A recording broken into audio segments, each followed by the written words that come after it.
What's up? What's up? What's up? This is your boy Alfred Green with Rebuild to Heal, just coming with a little inspiration on today. You know what? Happy 2025. A lot of people are saying this is going to be the year, and guess what? For a lot of us, it absolutely is. But if you don't get into a place where you allow God to heal all your hurt, uh, then this is simply going to be a repeat of the former years. And by no means am I trying to speak any curses over anybody, but you got to get to a place where you trust God with your pain. 2023 going into this year was a year of transition. God led me right back to a place where I said I would never come to again. By no means was I ever coming back to Lake Jackson, Texas, because it was a place that held so much pain. But as a result of me telling God no, N-O, I wasn't getting to K-N-O-W, God, and all the things that he wanted to do. But the first thing he had me do when I got back here was I went to the man who molested me when I was 5 years old, and I told him, I thank you and I forgive you. And in that particular moment, something broke.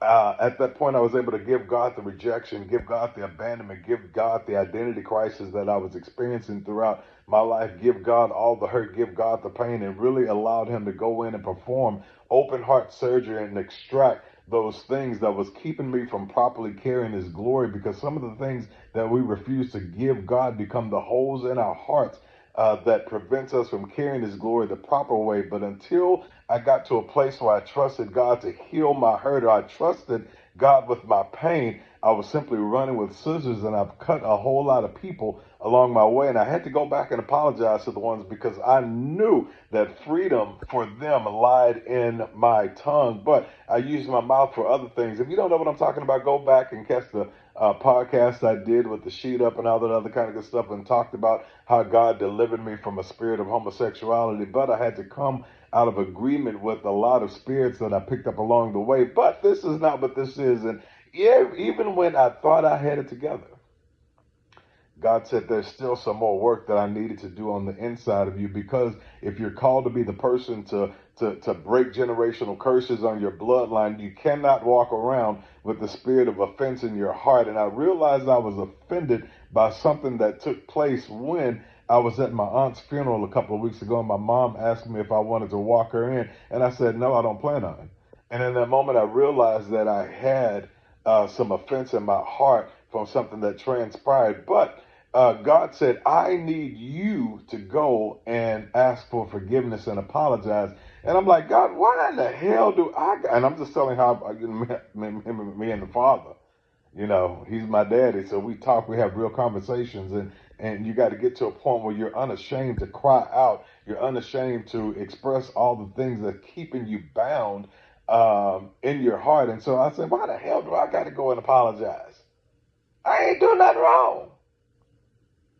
And God reminded me, regardless of what's being done to you, I need you to operate from a place of clean hands and a pure heart. And that broke me, because this whole year, again, has been me allowing God to extract things out of my heart so I could carry his glory properly. Because a lot of people are praying for things, but the truth of the matter is the thing that they're praying for, it will literally kill you if God dropped it in your life right now, because you're not positioned, you're not properly postured to carry the weight of the things that you're trusting God for. So I'm just admonishing you to open up your mouth, because blessings are trapped behind closed mouths. And so in this season, you got to open up your mouth, because the Bible says if you decree a thing, it shall be established. And so begin to decree that your health is being restored, your mind is being restored, your finances are being restored, everything concerning you is being restored, your family is going to be saved. Decree and declare that this year will be completely different from any of the years that you've experienced. But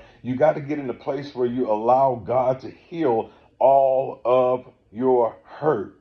He wants the rejection. He wants the abandonment. He wants your mama issues. He wants your daddy issues. He wants the effects of molestation, the effects of rape, the effects of that abusive relationship or marriage that you're in. He wants the divorce. He wants all the things that have hurt you in this season. So this can become the best year of your life. The Bible says in Isaiah 43:18 and 19, and this, we like to quote this, behold, I'm doing a new thing. But God is absolutely doing a new thing, but you cannot do the new thing unless you go up and grab the A part of that verse which says, forget the former things. And so the sticks and stones that did not change your skeletal composition has literally broken your spirit. And so now it's time to allow God to dig all of that stuff out so you can walk in the fullness of who he's called you to be. And so pick up your tent that you pitched in the valley.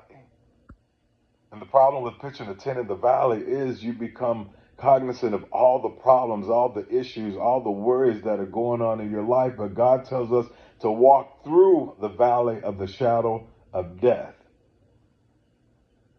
And so on today, pick up your feet and start walking, because you have the power to tread upon the head of every serpent that tries to slither into your world. God bless you.